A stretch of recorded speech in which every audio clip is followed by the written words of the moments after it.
Good morning, you guys. So glad you chose to spend part of your weekend with us. We are in week 2 of this more than a series, really a season called Be Rich. And we had such a fun time kicking it off last week.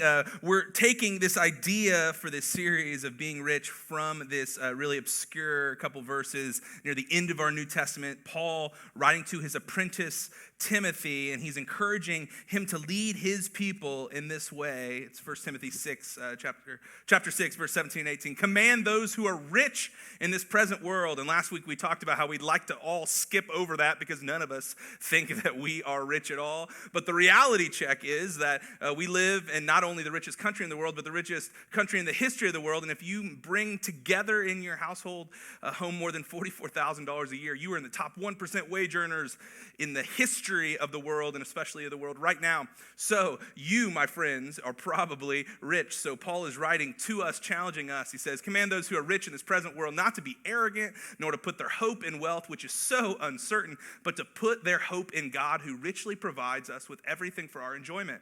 And here's the command. Command them, instruct them to do good, to be rich in good deeds. Not just to be like a regular do-gooder, but be rich, be over the top in good deeds, and to be generous and willing to share, not white-knuckling what God has blessed us with, but opening our hands. And so we've talked about this invitation that God is giving us at Bridgeway, and he's giving Jesus followers everywhere to be rich. And it's all wrapped around these 3 words. It's on my shirt today, and we'll put it up on the screens as well.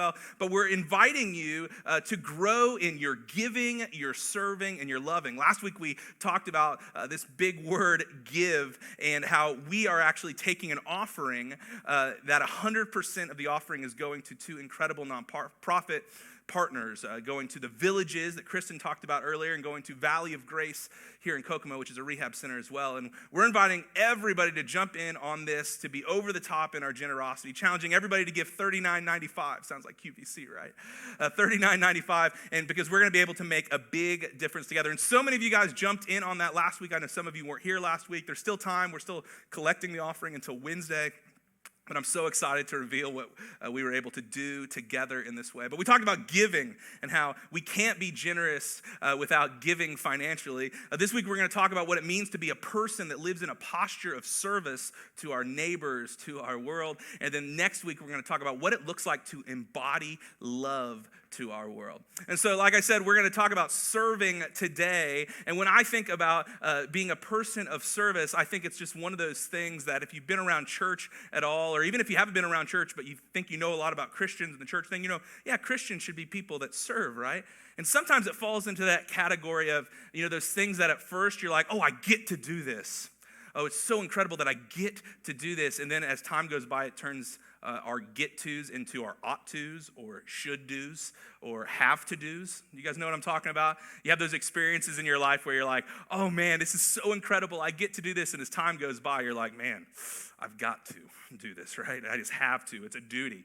Maybe for you, it was getting a job, and you just could not believe that you got this job. You couldn't believe you got to work in this field with these people, and you're giddy to get to work, but then a couple months go by, a couple years go by, and you're hitting the snooze button like 3 or 4 times before you get your head off the pillow because you can't stand it. You feel like work, and this job is now something you've just got to do. Maybe for you, you were watching a TV show. I found myself in this situation a few times, watching a TV show, and you love it. You can't wait till the next episode. Man, you're like just thinking about it all day long. You can't wait to figure out what happens in this story. And you watch it for a couple years, and then the show jumps the shark, and you don't like it anymore, but you're still watching it because you feel like you've already invested so much time into it. You've got to figure out what happens to these characters, even though you really don't care. Anybody know what I'm talking about? This was me in that zombie show, The Walking Dead, for the longest time until I actually just literally let it die. But then maybe for you, it's getting a puppy. Like you're like, oh man, this puppy is so cute. I can't believe we get to have this puppy. And then like time goes by and the potty training is not going well. And they're just sort of staring you down while they're going to the bathroom, like on top of your favorite sweatshirt.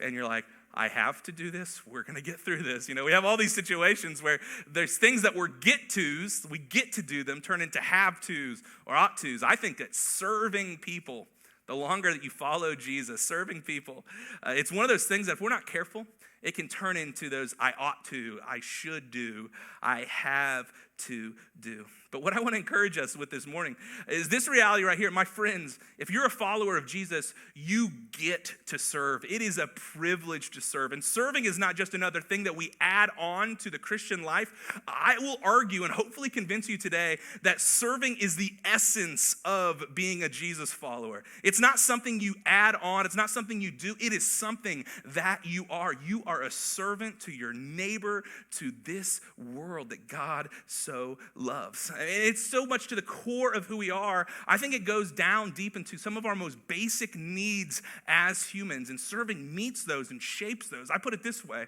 right here, that when we are served, when we're on the receiving side of serving, we discover our identity. We discover who we are. And when we serve others, man, we find our purpose. We don't just discover who we are, but we find out why we are here in the first place. And so I want to talk about this idea of serving and becoming a person of service through the lens of identity and purpose. And to do so, we're going to go to a very familiar story or narrative or passage of the New Testament. It's found in the Gospel of John. John was one of Jesus' closest friends, and later after Jesus died, rose again, went to ascend to the right hand of God the Father, he wrote down all these incredible things that he saw with his own eyes. And in John chapter 13, we get this incredible story of Jesus washing his disciples' feet. And if you're a Jesus follower, you've heard this story a million times. If you're just checking the whole faith thing out or haven't been in church in a long time, you've probably seen this depicted on some bad Christian TV show or bad Christian movie. So you probably heard something of the story, and we sort of have that lullaby effect going on. We're like, yeah, you know, Jesus, he's humble, he served people, he like washed their feet, and it shows us that he's a different kind of king. Like, you get that kind of a deal. But what I want to do this morning is I want to dive deep into this text. I want us to look at it and ask questions of it and see that what Jesus is doing here is revolutionary. And what Jesus is doing here is an invitation to you. It's an invitation to each and every one of us to follow him in being a person of service. So we're going to spend some time in the Gospel of John, chapter 13. We'll dive in right here to this moment when Jesus is with his friends before the Passover celebration, which was the biggest Jewish festival where Jewish people would celebrate how God had rescued them from slavery in Egypt. Jesus knew that his hour had come to leave this world and return to his Father. He had loved his disciples during his ministry on earth, and now he loved them to the very end. Now, this isn't all to do with serving, but we just got to go here just for a moment. I love how this passage begins with showing us how core to the mission of Jesus and the person of Jesus love was. So often I hear people say that, God is loving, but God is also this, God is also that. And I think it's so evident here that love is not just something that God does, not just something that Jesus did, but love is who he is. It's his core motivation behind everything that he's ever done or ever will do is love. And we see here, John tells us that he had loved his disciples, his followers, his friends during his ministry on earth, and now he loved them to the very end. We see that phrase that I have highlighted there. We think often, well, he's coming to the end of his life, so he's loving them to the end of his life. But actually, in the original language that the New Testament was written in the Greek, that phrase, the very end, is the phrase telos, which is a huge idea in the ancient world. It doesn't just mean the end of someone's life. It doesn't mean the end of the chapter or the time that they have. Telos means until the project is accomplished, until the purpose is fully fulfilled. So we see here that Jesus is loving his disciples. He is acting in love. He is motivated by love until his project is completely fulfilled, before it is completely accomplished. In other words, Jesus is on this restoration project through planet Earth and through all of time and throughout all the cosmos. And he's going to be acting through love and because of love until it's all accomplished, which is a beautiful thing, you guys. Love is not just something that God does. Love is who he is. And it's through this love that we see what happens next in this text. He says here, it was time for supper, and the devil had already prompted Judas, son of Simon Iscariot, to betray Jesus. That was already a done deal. It was already happening. But then we're told this: Jesus knew that the Father had given him authority over everything, and that he had come from God and would return to God. I love that John tells us that Jesus knew these things. This idea of knowing is this intimate knowledge. It's this idea that you don't just know it in your head, but you know it in your bones. He's confident of it. And what did Jesus know? John tells us Jesus knew whose he was, and he knew where he was going. Jesus knew that he was the Father's, that he was loved and protected and owned by the Father, and the Father had given him this authority, and he knew that he would return to God after it was all said and done. In other words, Jesus deeply knew into his bones, he knew his identity, and he never forgot it. He remembered who he was. He remembered where he was going. Jesus knew his identity.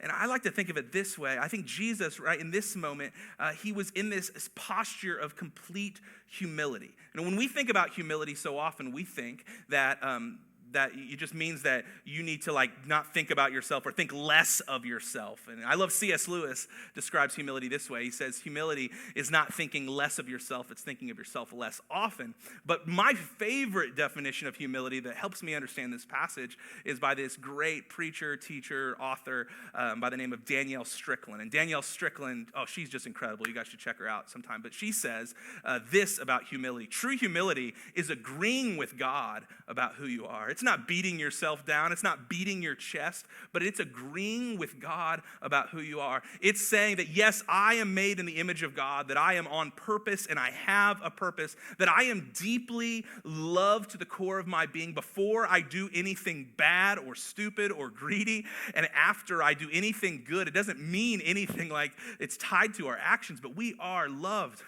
And deep humility is just saying, I agree with God about who I am. And I believe that Jesus is maybe the only human, the only person who ever walked the face of the planet who never forgot who he was. And so in this moment that after the Passover feast, when he's with his friends in the upper room, we're told that Jesus knew that he was the Father's, and he knew where he was going. He was agreeing with God about who he was. Now, this is a challenge for us because I don't know about you, but living all of my life in this middle circle with agreeing with God about who I am, man, that's hard.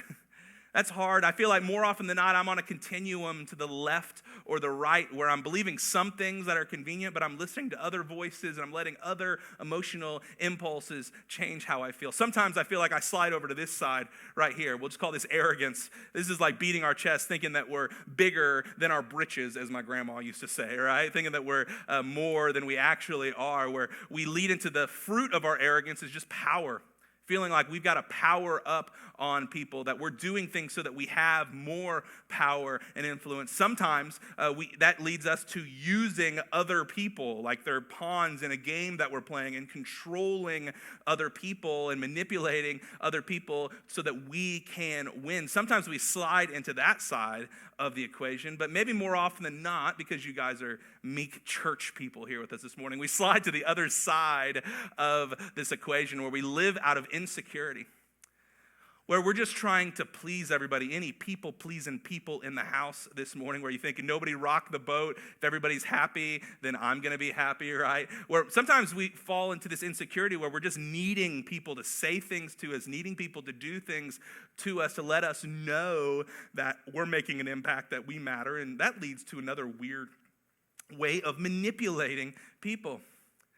But what's so amazing about Jesus, who knew that he was the Father's and he knew his mission, he knew where he was going, is that he never slid to one side or another. And my friends, for us to be people of service, it begins with us understanding our deeply seated core, bottom shelf, foundational identity, which is who God says that we are.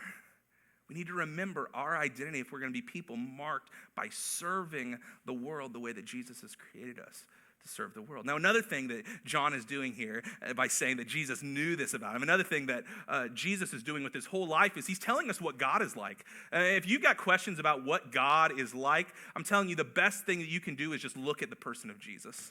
Look at Jesus. Jesus is the image of the invisible God. Jesus shows us what God is like. And Jesus shows us that God is fully secure in his humility and agrees with the Father. He's not insecure. He's not people-pleasing. He's not needing. He's not manipulating. He's not arrogant, using power and controlling and using other people. He's not like that at all.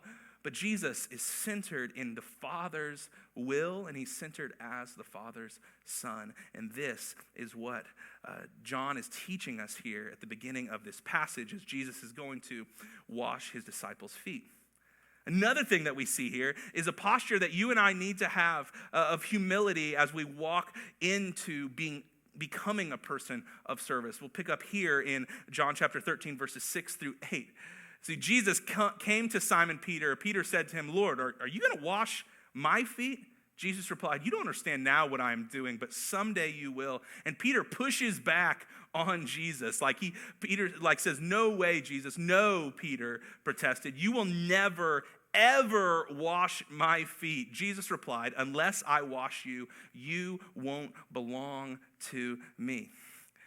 Now, I think it's easy to pick on Peter all the time, but because I identify with Peter as a talk first, think about what I'm saying later person, I have a lot of empathy for Peter in this moment because he's saying, Jesus, teacher, leader, rabbi, you are so incredible. There's no way you're ever going to wash my feet. I mean, you've seen the stuff I had to walk through, and you are incredible. You are the Messiah. There's no way that you're washing my feet. But Jesus pushes back on him you don't actually understand what I'm doing here, my friend Peter. And I love this last line that he says, "Unless I wash you, you won't belong to me. Unless you allow me to wash you, unless you allow me to cleanse you, unless you allow me to clean up your mess, there's no way that you'll belong to me." In other words, I put it this way. We got to understand this about our identity here, that you must allow Jesus to serve you to find your true identity. You must allow yourself to sit back and let service happen to you before you can become a person of service. And especially when it comes to this foundational reality of you having a relationship with Jesus, you must allow Jesus to serve you. You must allow what he's done for you to happen and be applied to you before you can find your true identity. This means we've got to be people that humble ourselves and just receive it. Understand that we are loved by God no matter what. Like I said earlier, before those great things we do and after those stupid things that we do that are greedy and just for us, Jesus loves us. It's just his disposition towards us. And we can't earn it. We don't work for it. We don't serve to receive it, but we serve in response to it. My friends, us being served by Jesus, by allowing what he's done for us in human history to be applied to us personally, man, this changes us. It changes our outlook on other people. It changes our outlook on ourselves. It changes our whole lives. So let me ask you a question. For you personally, have you allowed Jesus to serve you? Have you allowed what he's done for you at the cross, through his resurrection, through his Holy Spirit guiding in your life? Have you allowed that to guide you and to guide your life and shape your identity? Because it will change everything. And for us to be people of service, it's got to begin there. I heard this story a couple weeks back about in the first century, there was this guy by the name of Pachomius, which is a great name if you're looking for a baby name, Pachomius. Pachomius was a teenager from Thebes, Egypt in the first century. And he was a guy who was conscripted into the Roman Empire's infantry at this time. He was just called into it. He didn't really have any choice, but he was going to go fight for the Roman emperor. And during this time that he's sent off to do his training, there's a famine and there's a pandemic in the land, so there's not enough food and there's people struggling for so many different things. And during this time, if you were conscripted into the Roman infantry, you were basically put in this jail cell unless you were training until you were done with your training and ready to go fight for the Roman emperor. But during this time, because of the famine, they were chained in this prison and they were just starving in the middle of the night. They weren't given enough food or water, and they were just thinking that they were left for dead, and this was the rest of their life. They were just going to die for the emperor in a war they didn't even believe in. This was just their lot in life. But as Pachomius was in that prison cell, there was this time during every night when the guards would walk away, And then there were these people that were just in the pitch black. They couldn't tell who they were, but they would drop off morsels of food and they would drop off water for these conscripted soldiers that were in this prison cell. And it would just be something that would just felt like in the moment it saved Pachomius' life. And he thought, there's no way I could go on without this. In the middle of the night, these guys and these women would drop off food and drop off drink. And he was just like, who are these people? He was just so mesmerized by the way that they served them in this prison cell. Who are these people? And Pachomius swore to himself when he did his time for the Roman Empire, he was going to get out and he was going to discover who these people were that saved his life and fed him and brought him water during this famine. And so after he did his time, he was good to his word, and he went out and he was investigating who were these people. And he found out, those are members of the way, he was told. Those are people that follow this crucified Galilean by the name of Jesus. Yeah, they go around and they serve the least and the last, and they go and they risk their lives for other people.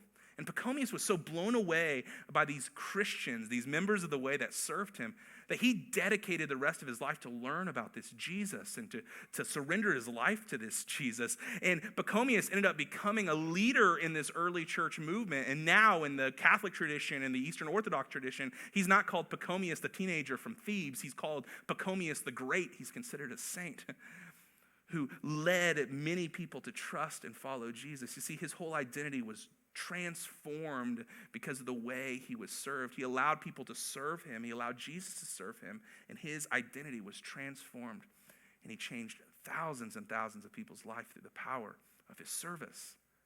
And maybe for you, it wasn't somebody dropping you off food in the middle of the night in your moment of dire need, but maybe you've had somebody serve you. Just relentlessly serve you, show up and help you. And man, it changed your story. Maybe for you, it was a Sunday school teacher if you were a little kid growing up in church. Maybe it was a neighbor who just went above and beyond to lighten your load. Maybe it was a teacher who believed in you and saw in you more than you saw in yourself. It was somebody who shared with you this good news of Jesus through the way not only they spoke and they told you about it, but the way they lived it out in front of you. Man, it changes us. It changes our identity. So we've got to understand, to be people of service, we've got to have our identity set, not in what we do, but what Jesus has done for us. We can't argue with Jesus that we say, like, Jesus, you're too good. I don't need this. We got to humble ourselves to receive it. We've got to humble ourselves to receive it. So not only does being a person of service, man, it has so much to do with our identity, but it also has so much to do with our purpose and the way that we live out our lives in this world. So I'm going to take us here next, just a couple verses earlier in this passage, John 13:4. So Jesus, he got up from the table, he took off his robe, wrapped a towel around his waist, and poured water into a basin. Then he began to wash the disciples' feet, drying them with the towel that he had around him. Now, you got to think here, his disciples have been following him. He's this incredible teacher, leader, rabbi. Many of them believe that he is the Messiah that has been promised. In Jesus, he gets up from the meal. He breaks all the tradition of the Passover meal, and he takes off, we're told he took off his robe. Now, it's something that we jump past really quickly, but the reality is that Jesus was a first century rabbi who wore a very specific kind of robe. It was a rabbinical robe that had these tassels on it, and it showed that he had authority to teach from the scriptures. He had authority spiritually. And so what Jesus is doing here is he's taking off his authority. He's taking off his outward symbol of authority to serve his friends. Jesus, if you follow him throughout the Gospels, these biographies of his life, Jesus will remove any barrier that gets in the way of him serving anybody. I love that about Jesus. He won't let anything stand in his way. And we see here that he took off his rabbinical robe. He took off this symbol of he was the big dog in the room, and he set it aside on purpose. You see, this is what Jesus does throughout all of his life. Jesus, he took off glory and he put on humanity. Jesus took off authority and he put on service. Jesus took off safety. Oh man, he put on suffering for us. Jesus lives out his purpose by saying, I'm going to remove any barrier so that I can serve you, so that my mission can be accomplished. A couple years back, I caught myself in the middle of like a Saturday streaming a movie, a terrible movie. Anybody ever you an hour into the movie, you're like, why am I watching this? I was streaming the latest depiction of the Hercules story. It was with Dwayne "The Rock" Johnson, our next president probably, and that's a joke. I hope so. But if anybody could play Hercules, it would be The Rock, right? But in this depiction of the Hercules story, he's actually not a demigod. He's not immortal at all. It's actually all part of a scheme. I can spoil this because it's been quite a long time and it's bad. But it's part of a scheme. He's actually got this crew that every time they're about to take on this battalion of warriors, Hercules goes out first, but then he exits off the stage left, and he has this other group of people come in, and they actually win the battle. And then Hercules comes out after the battle's done, and he says, look what I did. I am immortal. I am this demigod, right? But the reality is that he's just a big buff guy who's not immortal at all. But it leads this legend that Hercules is immortal. Hercules is not human. Hercules can take down anybody because at the end of the battle, he's the only one standing, and his battalion that took out the bad guys actually exits stage left. Until there's this one scene in the movie where just happenstance, Hercules' arm gets cut by a sword just a little bit. And then his crew that's protecting this legend that Hercules is immortal comes in, they swoop in, and they cover up his arm, and they whisper to Hercules this phrase right here: never let them see you bleed. Never let them see that you are mortal. And I was taken back by that phrase right there, never let them see you bleed, because I think, my friends, every day, you and I, we have a choice to make. Are we going to be people that lead with our humanity, that allow ourselves to bleed, to get dirty, to get dirt under our fingernails, to get skin, knees, and sweat stains on our clothes? Or are we going to live with this air that we've got it all together? Are we going to live with this air that we're too good to get down in the mess of humanity? Or are we going to take the cue from our Jesus, the crucified one, the one who lowered himself and bled for me and bled for you and took off his authority, took off anything that was standing in the way of him serving us? Instead of hiding and covering up, never letting them see us bleed. No, Jesus is Christ crucified. What a choice that we have to make every single day to take off the things that stand in our way to serving other people. And I find this so fascinating about Jesus, because you look at the way that Jesus just entered into humanity, and it was so upside down from the very beginning, saying that he was a different kind of king. He was one who was going to descend into this incredible way of being the king. I mean, you look at the way that the Roman world was structured, the hierarchy of it, it looked a little bit like this at the top of the pyramid. We saw that there was Caesar, who was the one who was considered to be divine, to actually have divine blood and divine reign. And they had 24 elders singing everywhere that Caesar would go, holy, holy, holy is the Lord Caesar Almighty. Sounds a little familiar, right? Caesar was the top dog. Underneath of Caesar, it was the Senate. There were senators. And instead of like what we have in America, there were 100 senators in America. There's 600 senators across the whole Roman Empire. So imagine how messed up their culture was. They have 6 times as many senators as we do, right? But these were the ones making the big dog decisions for all of the Roman Empire. And they had so much power. Beneath the senators were the equestrians. And the equestrians were the very wealthy people, the only people that owned land. And they wielded their wealth and their influence and their power to shape society. And they were the ones, kind of the lobbyists, turning all the dials to make the world what they wanted it to be. And underneath of the equestrians were the decurions. And the decurions were the local politicians, the ones that were on the ground making laws and statutes and making decisions for the municipalities inside of the Roman Empire. But what's so fascinating about these top 4 groups of people right here is that they only represented about 3% of the Roman Empire's population, but they wielded all of the power and all of the money and all of the influence. Beneath the decurions, these bottom 3 rungs, there was the Roman citizens who had some rights. I mean, nobody could kill a Roman citizen or you would be killed. You could walk into a lot of places showing your Roman citizen passport. You were pretty important in that way.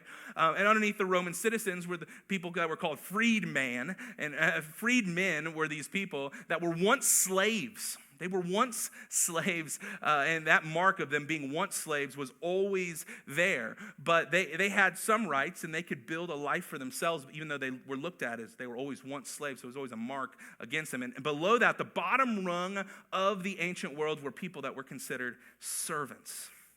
Servants had no freedom, little to no rights at all. They were indentured, where they had to work for anything that they had, and their wealth and their livelihood was connected to someone in the top 4 classes. And the dream of someone in the ancient world was always to rise above your status, to have more than your parents' generation did, to have more influence and more wealth, and to move up on the ladder. That was the dream of the ancient world, just like it is ours today. But it's fascinating where Jesus was born into this picture. Jesus, I think on purpose, no, I believe on purpose, was born into the servant class, the bottom of the totem pole, the bottom of the ladder. And he wasn't just born into that servant class. He lived out that servant life. We're told in the Gospel of Matthew, someone asked Jesus about what he was doing on earth, and he describes his mission like this, as a servant. He says, "For even the Son of Man came not to be served, not to be part of the ruling class, to be the people on the top 4 rungs of the ladder, but to serve others." That was his purpose, and to give his life as a ransom for many. My friends, this is what Jesus is doing. This is his purpose. And he's inviting you, he's inviting me to join him in this purpose. So to close out this passage, in John 13, Jesus does this. After washing their feet, he put on his robe again, and he sat down and he asked them this question. A question that I feel like I'm just scratching the surface of truly understanding. I think that we can't wrap our minds around it.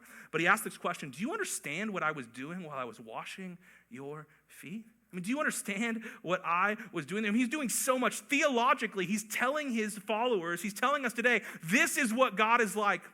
God is not a king throwing out edicts from his crown, stroking his beard, saying they're good, they're bad. He's not like doing that, but no, God is like the one who washes feet, who is love incarnate. This is what God is like. You know what he's doing here? It's a fascinating thing what he's doing emotionally, sort of as a pastor. God is caring for people. He's caring for people no matter what they are doing and no matter what they will do.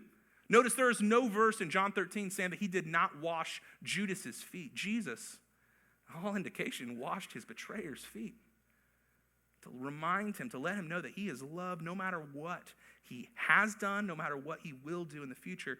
And Jesus is saying God loves you and God cares for you and God serves you. You know what he's doing socially in this moment? Like, this is a whole other message for a whole other time.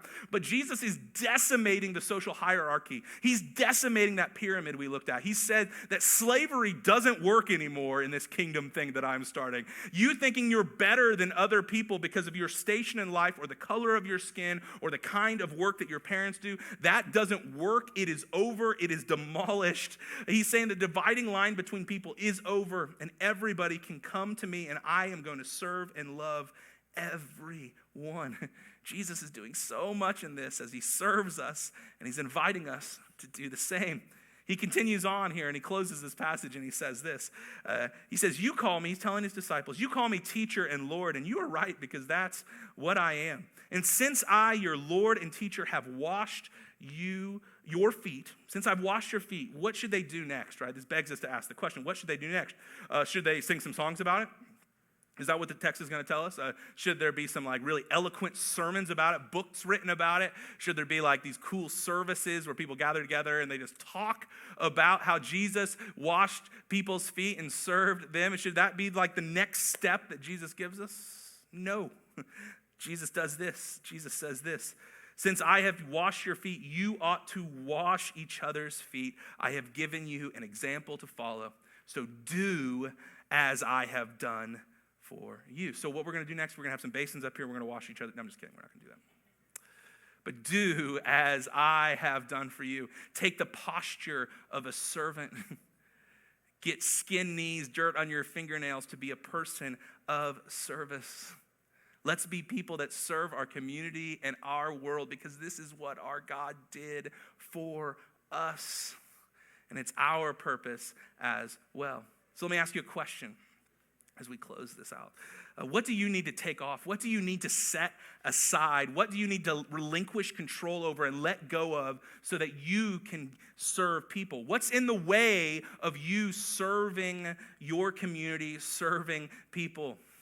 Do you need to take off some time? Like, some of us are like, I got no time. Can I write a check? I'll write a check. I write a check, I promise. But I've got no time. I'm not going to take off any time so that I can serve people. Maybe you need to take off your own importance. Your own importance. Maybe you need to take off this reality that you think the world and the universe revolves around you. Take off your crown and pick up a towel. Maybe that's what you need to do next. To have a reality check about your importance and realize you are not the center of the universe. I know sometimes I need that as well. Maybe for you need to take off your prejudice. Maybe for you need to take off that reality where you think to yourself, okay, I'll serve, but not them, not those people over there, not people that look like that, vote like that, live like that. I'll serve, but not those people. Take off your own prejudice. Set it aside. Maybe for you, it's your pro and con analysis, thinking about, well, what's the most effective way to do this, and what will this look like a couple generations down the road, and you're asking all these big questions, but at the same time, you're not doing anything.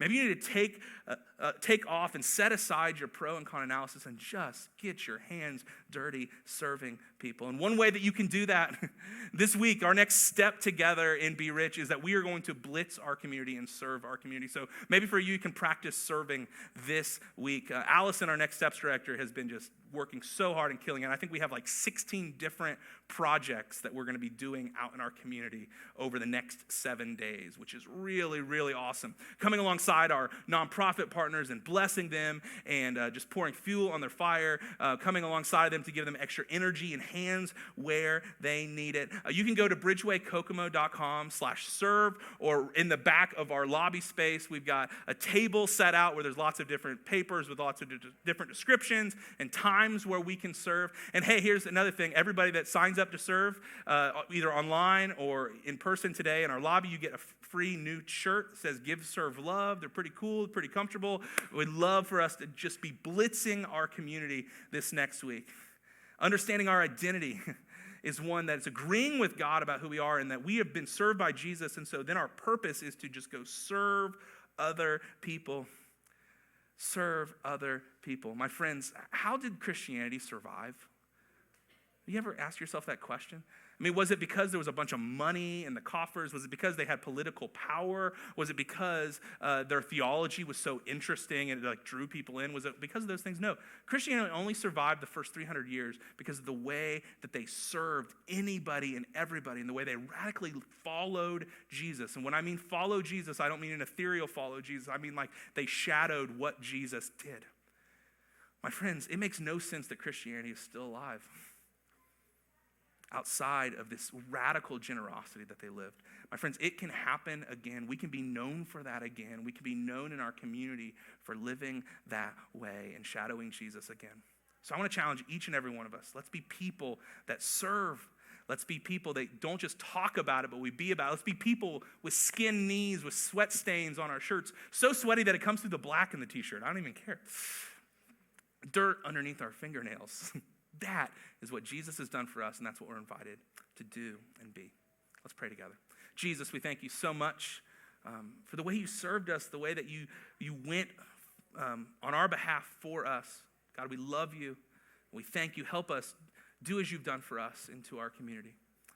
This next week and just the way that we live our lives, let us be people that are marked by service, not just as something that we do, but it's who we are. In your name we pray. Amen.